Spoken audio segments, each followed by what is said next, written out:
I had been very active on social media since early in 2014. Police brutality started to really increase in 2015, 2016, and 2017, from protesters being ran over, to attacks against the Asian community, to the Capitol of the White House being ambushed. It was clear that a few extra helping hands couldn't hurt. I wanted to become the first Black woman president. At a time where my situation could have escalated into something terrible real fast. It could have became a Ruby Bridges type of day for me and my classmates if anyone caught wind of it. Within a few years, Obama became the first Black president. Fast forward to now 10 years later, Kamala Harris is currently the vice president. When Trump was in office, I proposed multiple ideas that were rejected and in some way created without acknowledging me for my work and ideas. I proposed a solar panel Wi-Fi toll booth idea. The I-95 highway solar panel Wi-Fi toll booth update was rejected. This idea would have created a network grid for accessible Wi-Fi across the USA. An interstate route Delaware to Baltimore was created at the same location I suggested updates for. 2 years after I created the solar panel Wi-Fi idea, COVID-19 required free internet access for students. I then proposed an update for the Transit Hub. A request to develop ideas for the much-needed bus update for Rodney Square, Wilmington, Delaware.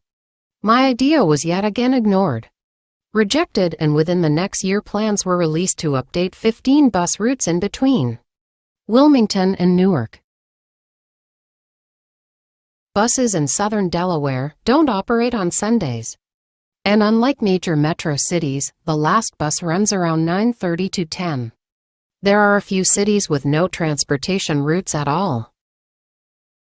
My next idea was an iPhone without a headphone jack. Produced by Apple without accreditation to me. I made a post on my Instagram highlights, talking about this in detail.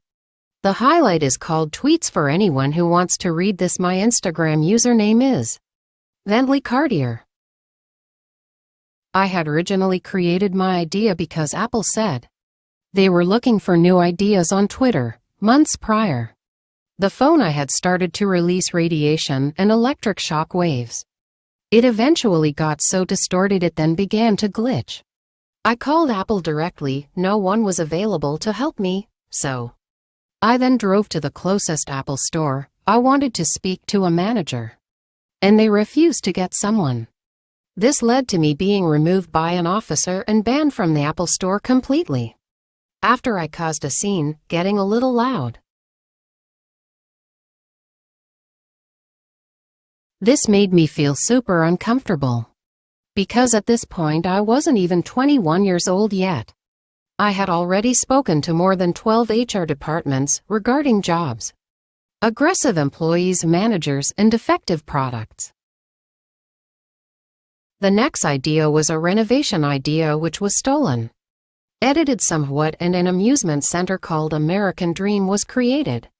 This theme park is in New Jersey. The original idea was for a mall in the state of Delaware. For anybody who wants to read more, you can check out my Instagram reel. Multiple times I requested access to local parks for city officials to tell me my event is too large, but then allow other community groups to host events that are way larger in the same locations. I started to give up on trying to create a life in the nonprofit field. I reached out to different city halls in my state, organizations, and legal resources to see how to bring my ideas to the right audience, how to open a soup kitchen, how to properly raise donations, asking if there were any careers that could push me closer to these goals. One time, and I quote, a city hall official told me, "You may accept donations up to $999. Anything over that must be documented to the county. Anything below that does not have to be registered."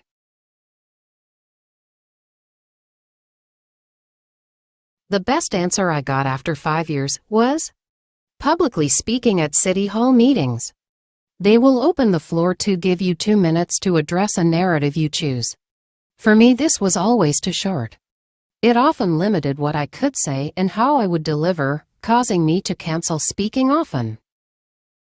This ultimately led to the approval of stimulus checks non-stop.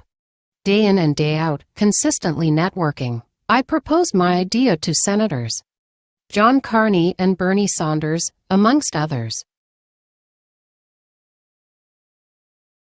I barely remember what I said, but I do remember. I was extremely professional with my tone, word choice, and directive. This was the first time money had been given to citizens in a relief-based manner, for relief efforts. Most times you see people hosting food giveaways and clothing drives. But for this crisis COVID-19, money had been directly given to U.S. citizens to fund the early months of the pandemic. More than 1 million people from America lost their lives to the coronavirus.